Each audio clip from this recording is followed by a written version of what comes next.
Alors pour éviter que l'articulation ne se déboîte, autrement dit que les os partent chacun de leur côté, eh bien ceux-ci sont reliés entre eux par des ligaments latéraux et des ligaments croisés dans le cas particulier du genou. Il arrive même que les os se déboîtent, comme ici le coude. C'est une luxation et c'est très douloureux. En général, une anesthésie est nécessaire pour tout remettre en place.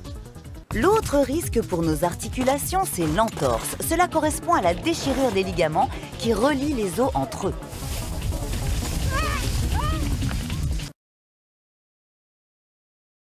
Ce qu'on veut faire, c'est stabiliser ou immobiliser.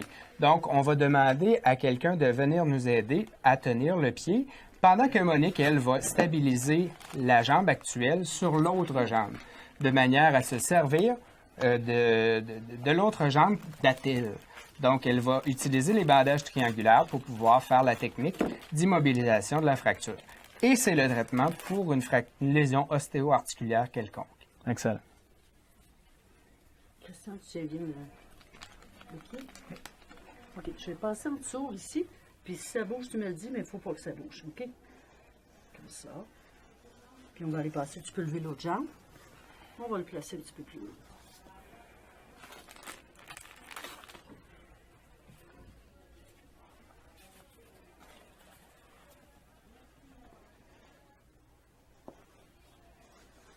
Tu peux lever l'autre jambe.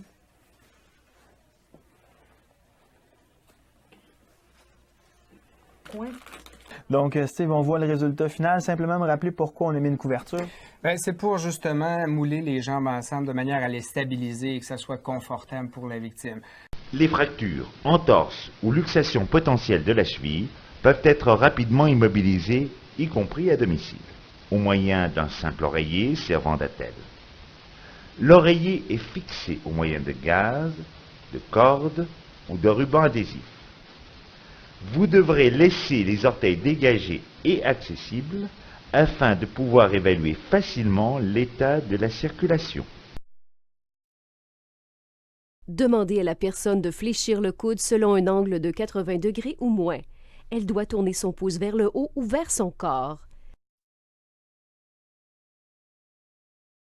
Placez une extrémité du triangle déplié sur l'épaule du côté sain de la personne, de sorte que l'écharpe tombe à plat sur la poitrine, la pointe du triangle sous le coude du côté blessé. Rabattre le coin près du coude par-dessus celui-ci. Prendre le triangle par le coin inférieur et le faire passer par-dessus le bras vers l'épaule du côté blessé. S'assurer que le poignet est soutenu afin de conserver l'alignement. Tirer l'écharpe régulièrement pour examiner la peau et y déceler des signes d'irritation, en particulier autour du nœud.